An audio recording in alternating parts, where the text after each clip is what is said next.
Hello, ladies and gentlemen, and welcome to the Year of Underrated Stephen King podcast, as well as the Dance Macabre with Kim C, which is the exclusive Patreon supporting the Year of Underrated Stephen King podcast.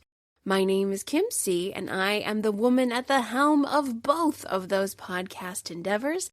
And today, we are exploring the first episode of the Welcome to Derry miniseries, brand new to HBO Max. And this is going to be an extra special double dip episode to give listeners of the main podcast, The Year of Underrated Stephen King, an extra special sample platter so you can observe what it is I do on the Dance Macabre with Kim C.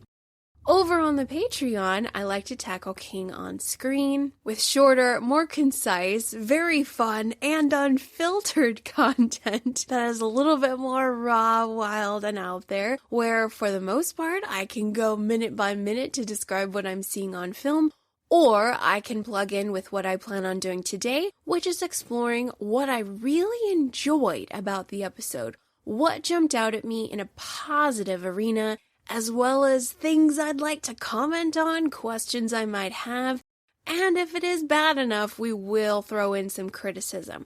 However, I try to save criticism until the end of this series. It's easier said than done with some of the Stephen King adaptations that make me a little cranky. Patreon subscribers, of course, have seen my feathers riled over a couple adaptations that made me quite upset with their renderings. But for the most part, we always start with positivity and fiction workshop, and I'm going to try to do the same thing here. Last night, I gathered around my television set with everybody out there to watch the pilot episode of Welcome to Derry. I watched it once with my boyfriend Andy. My mouth was on the floor. I was freaking out, could not believe my eyeballs. And then after we finished, I immediately restarted and began taking notes.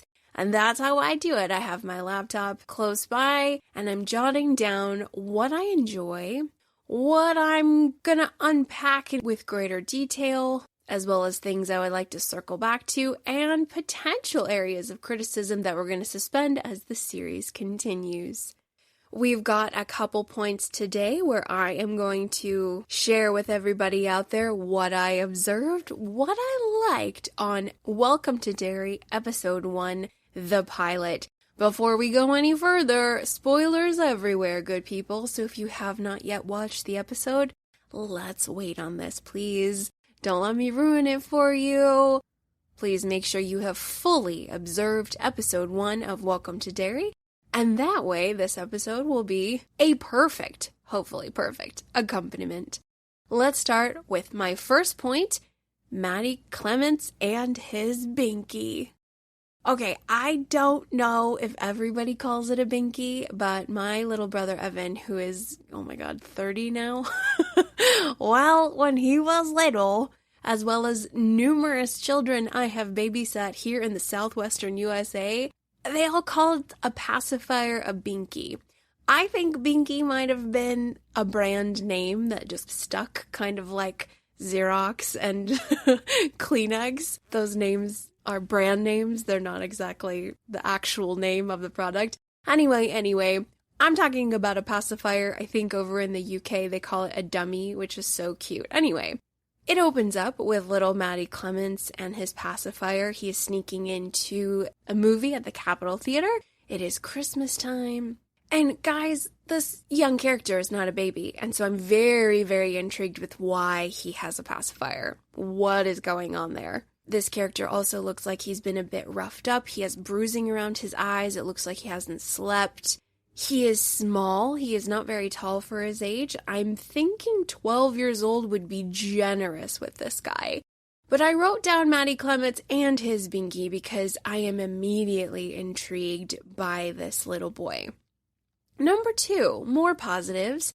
Beautiful colors, costumes, and sets.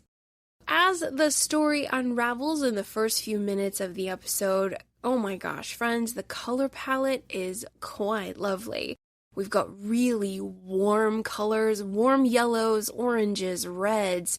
The early 1960s are captured really well with the clothes, hairstyles, I know it doesn't sound like much, but they're wanting to immerse us in the early 60s, and so everything we see in every single scene is important and it matters.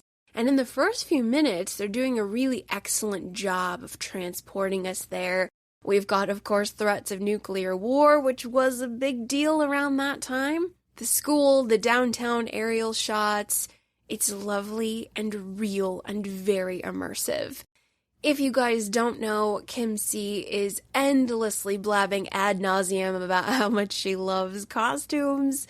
It's true, I do. I love clothes so much. I have 2 very stuffed, overflowing, overfilled closets full of dresses, many of them vintage inspired. So it's a hobby of mine. It's a thing. I'm always gonna blab about it.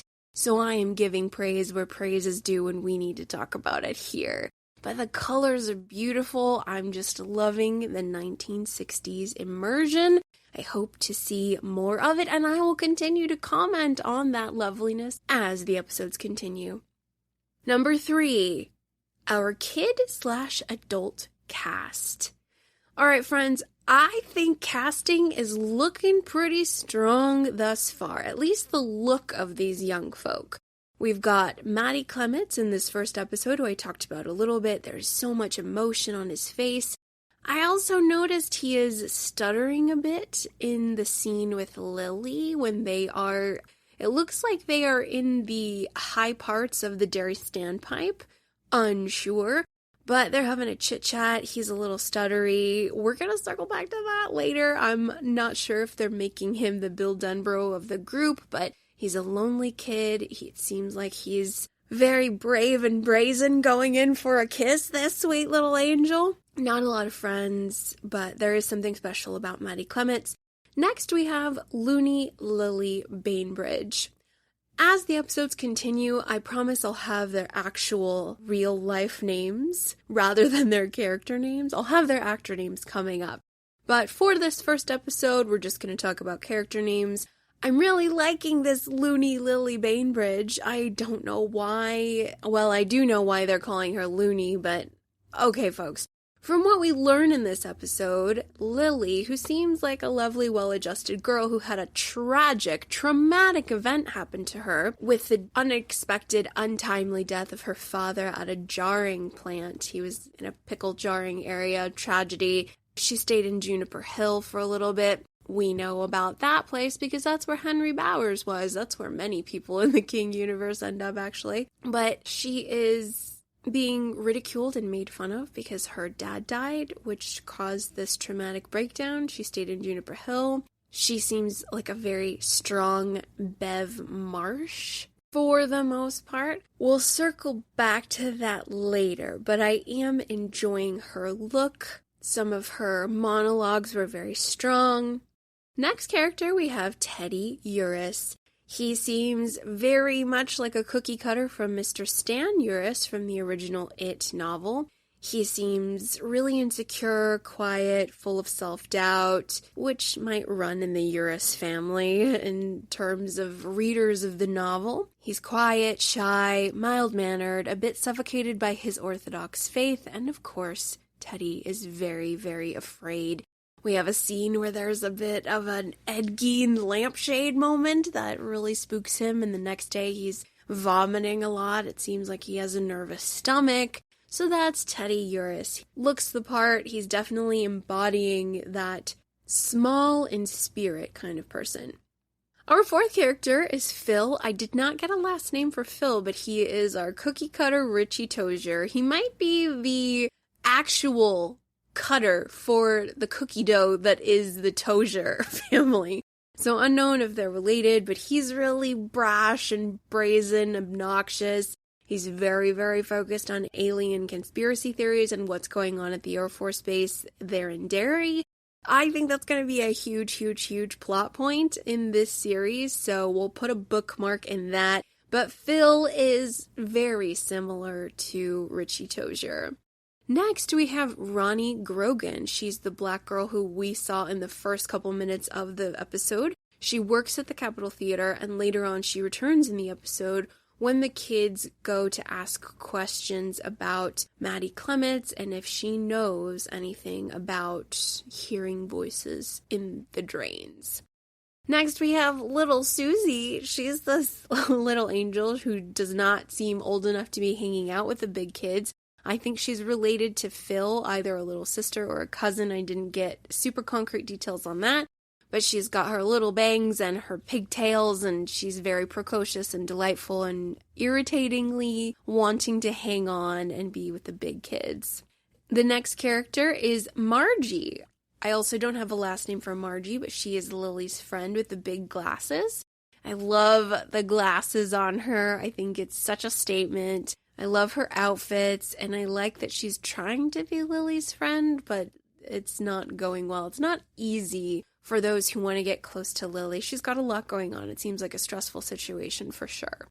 And then the last character I want to bring to everyone's attention, this is our adult cast, one that absolutely made me very excited, is Major Leroy Hanlon of the U.S. Air Force. As you guys know, if you've listened to my It episode a couple years back, I am basically in love with the character of Mike Hanlon and the Hanlon family. If you have read the novel It, I'm assuming everybody listening has, but if you haven't, let's make that a priority as soon as you can.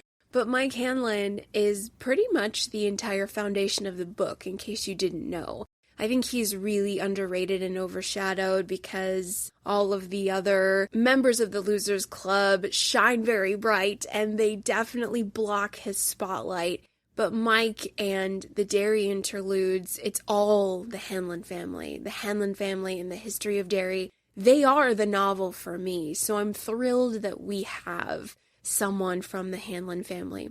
Of course, Andy and Barbara Muschietti and their script did a lot of different things with the Hanlon legacy. In It Chapter 1 and Chapter 2, Mike Hanlon's parents die in a fire because they were junkies, which is very, very tragic. So it is going to differ slightly from the book, but it looks like we might have extended relatives of the Hanlon family and not the traditional Hanlon family that's been in Derry for generations upon generations. I really wish they would have did that differently, but we'll circle back in terms of script decisions. Let's head over to point number 4. Never hitchhike in Derry. Oh my God, everybody. Okay, well, they really started off this series with a bang, didn't they? This is a really elongated scene where we see our Maddie Clements with his pacifier hitchhiking, trying to get out of Derry and go anywhere but back to Derry. He is picked up by what looks like a pink station wagon. Inside is a family of 4, dad's driving, mom in the front seat, big sister, and little brother. They pick up Maddie and they tell him, "You're in luck, little buddy, we're going to Portland, Maine," and they seem nice enough until they aren't. Until there is a slow unraveling of big sister taking out a Tupperware of liver chunks. And then it really, really goes downhill from there. It goes awry really fast. And we have an explosive horror-filled opening with a live birth of a bat demon baby, a mutant with abnormal growths and bat wings, freshly birthed from the mother's vagina, of which it's very graphic and visceral. Wow, everybody. And it is not looking good for our friend Maddie. This is a roller coaster ride of an opener. It is very bombastic and explosive, and my mouth was agape. I could not believe my eyes.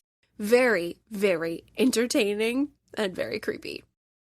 Number 5, lots of turtles. Okay, everybody, this is paging all fans of the original It novel as well as The Dark Tower.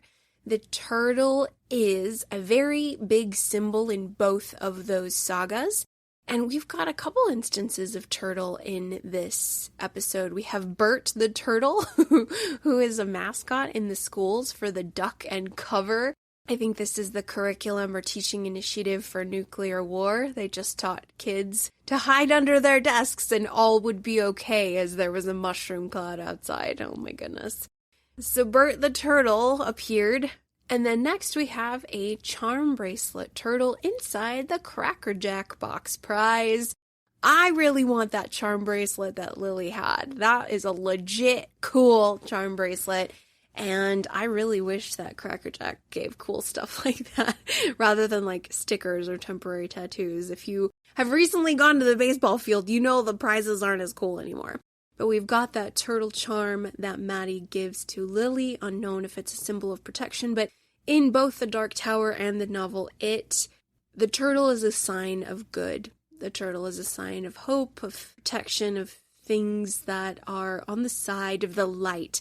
So that's always encouraging when we see the turtle, and I am glad that the symbolism was heavy and in our face, but I don't care. It's important that we talk about it. Number 6, racism and other secret stuff going on at the Derry U.S. Air Force Base. So unfortunately, right away, Major Leroy Hanlon encounters racist subordinates who do not want to acknowledge his rank, so that is something he's going to have to deal with, unfortunately. And then, while at the Air Force Base, there is talk of Major Leroy being summoned from Korea to test, quote, B-52 bombers, or something new, something special, something different, and this is juxtaposed with Phil, our young little Richie Tozier original model, speculating that something more is going on. Something is bubbling over at the U.S. Air Force Base, and somehow Major Leroy Hanlon is most likely going to be involved. Number 7, quick question, everybody. What grade are these kids in? I'm wanting to solidify that because it looks like I could have missed this. I don't know if it said Derry High School on some of our aerial outdoor shots or if it was Derry Middle School, but I think that these guys are around 7th to 8th grade because I think that is what our It Chapter 1 Losers Club kids' age were. Correct me if I'm wrong. I could be very wrong.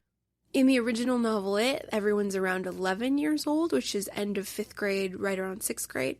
I am thinking 13, which is 7th grade.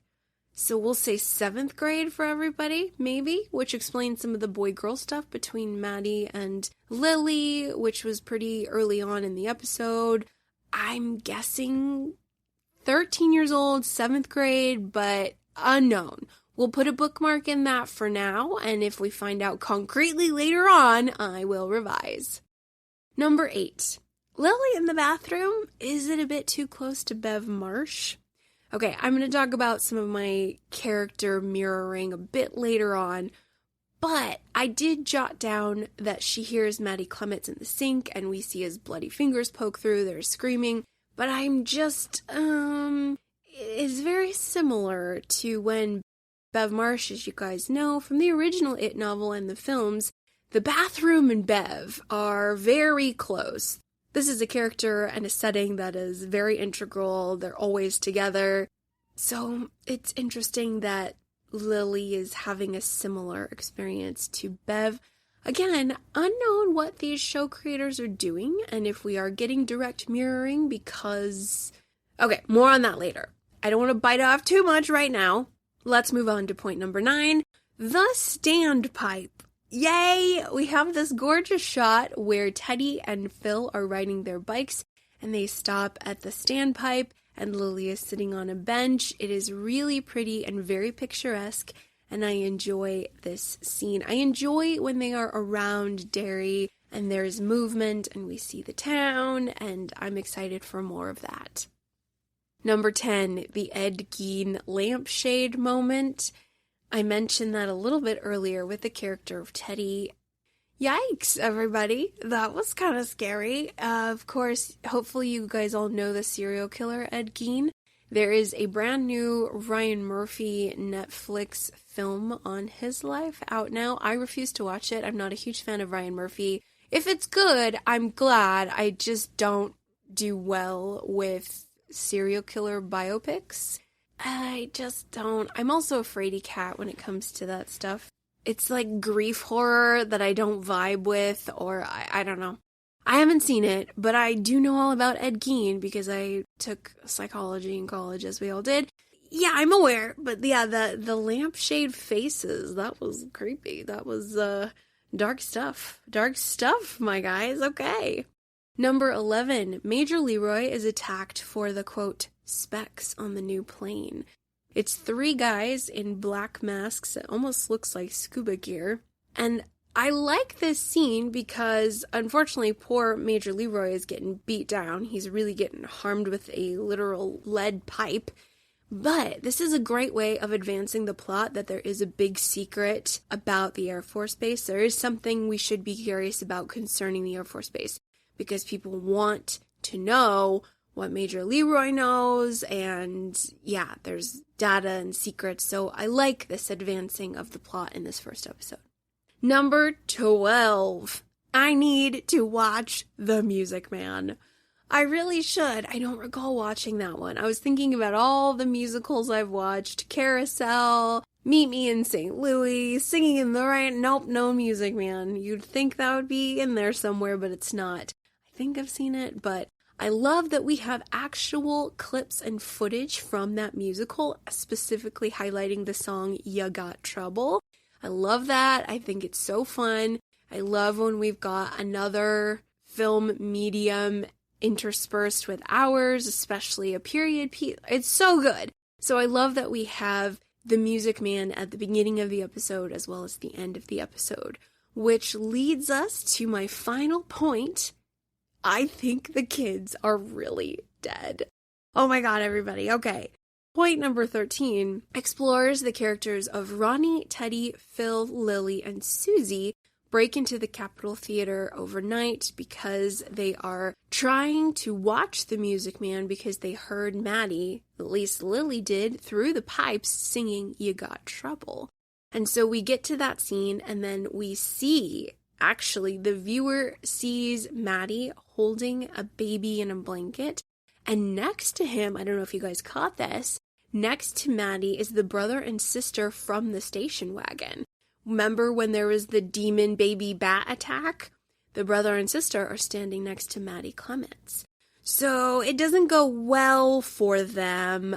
Maddie throws the baby bat. He comes through the screen and it looks like he kills Teddy. It looks like he killed Phil, and he definitely bit off Susie's arm. And the only survivors are Ronnie Grogan and Lily Bainbridge, who run out of the theater screaming.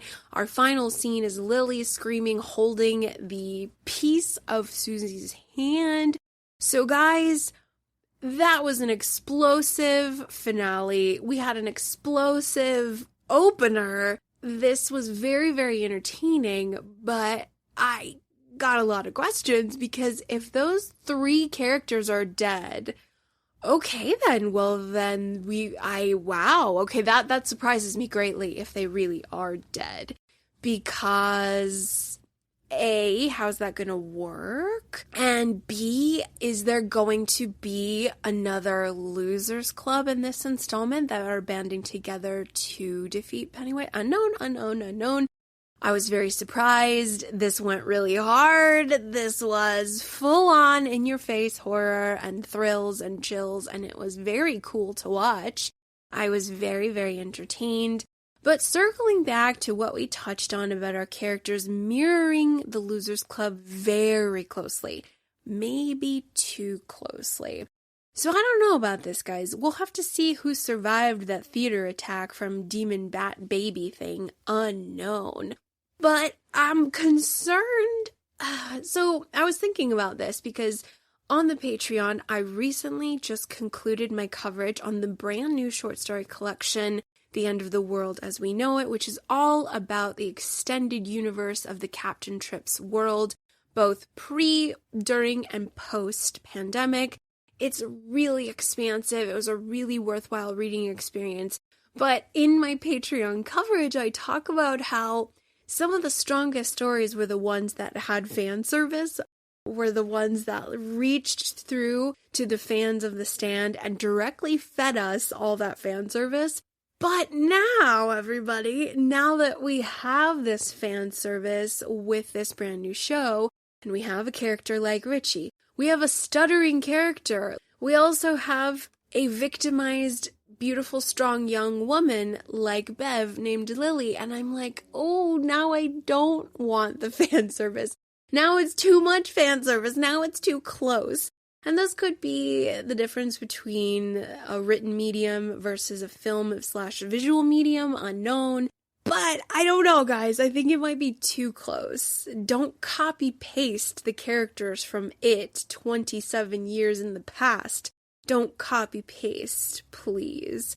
But at the same time, I am also giving grace with the understanding that maybe, the city of Derry, including its children, are on some kind of doom loop. As we all know, concerning the Dark Tower, we have the principle of Ka, the concept of Ka. Ka is destiny, and Ka is a wheel, and it goes around and around and around. And sometimes it's the same thing, different times. The wheel comes round, and technically it's the same, unless there's some sort of, like the Hindus explore with Dharma. The goal in Hinduism is to get off the karmic wheel, to get out of the cycle of reincarnation. So I don't know if I'm going to nerd out that much, but basically I'm in two camps. On the left side, I'm saying, no, you are going a little too close to the characters of the original Losers Club, and you're just copying and pasting them. And that is lazy writing. That is lazy character development. And then on the other hand, I'm giving grace on the right side, saying maybe it's because everyone in Derry is on a doom loop and it's going to keep repeating itself.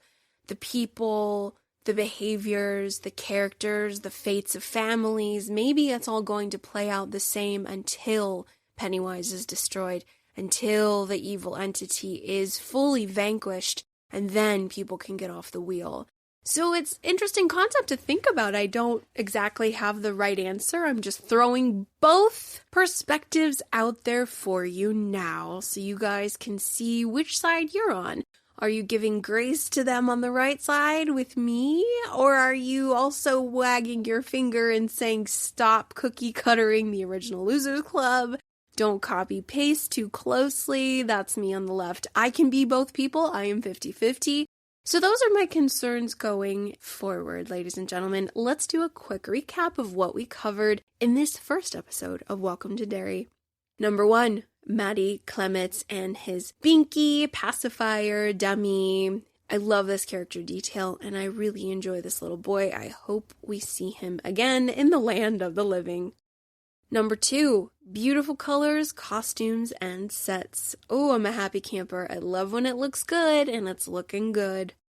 Number 3, our kid/adult cast, where we've got Maddie Clements, Looney Lily Bainbridge, Teddy Uris, Phil, Ronnie Grogan, Little Susie, Margie, and Major Leroy Hanlon of the U.S. Air Force. Go Hanlon family! Number 4, never hitchhike in Derry. Don't you do it, everybody. Don't you do it. There's going to be a bat baby demon ready to rip your face off. Number 5, lots of turtles. Number 6, racism and other secret stuff going on at the Derry U.S. Air Force Base. Number 7, what grade are these kids in? I think we're establishing, for the time being, 7th grade, 13 years old. Number 8, Lily in the bathroom is a bit too close to Bev Marsh. We just talked about that. More on that later. Number 9, the standpipe. Love it, love it, love it. Need more of it. Number 10, the Ed Gein lampshade moment. Effective, but creepy. Number 11, Major Leroy attacked for specs on the new plane. Good plot advancement here. Number 12, I need to watch The Music Man. I do. I really am making it a priority now. And number 13, I think the kids are really dead. Oh my god.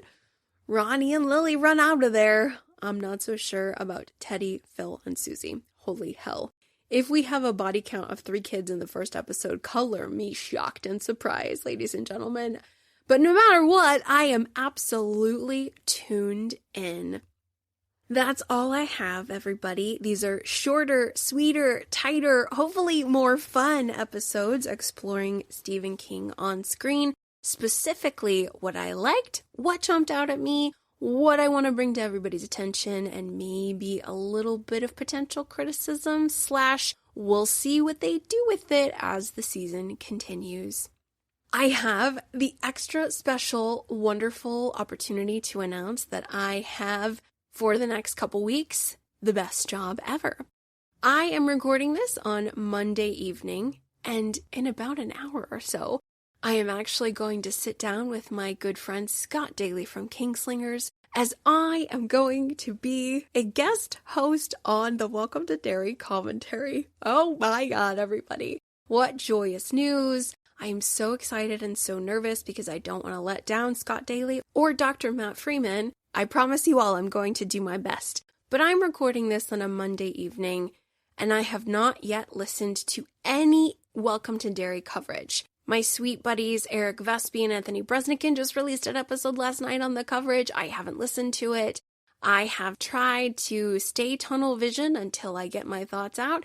That's what I'm going to do over the next couple weeks as we explore episode by episode. I watch it twice on Sunday night. I record on Mondays and talk about what I thought, what jumped out at me. And then I also record with Scott Daly from Kingslingers and have even more fun. So you can check us out on Kingslingers, or you can jump over to the Year of Underrated Stephen King and take a peek at the Patreon, The Dance Macabre with Kim C., where I have a lot of shorter, sweeter episodes covering King on film, as well as short story collections, Stephen King females. It's a party, everybody. I would love to see you over there. But for right now, I hope wherever you are, continue enjoying Spooky Month. I'm excited to watch this show with everybody, with all the Stephen King fans out there. It makes me really happy, and I'm really excited to hang out with Scott from Kingslingers, as well as all of you on the Year of Underrated Stephen King and the Dance Macabre with Kim C. Thank you guys so much for listening. I'm excited to take this journey with all of you. Take care, and I'll be in touch very soon.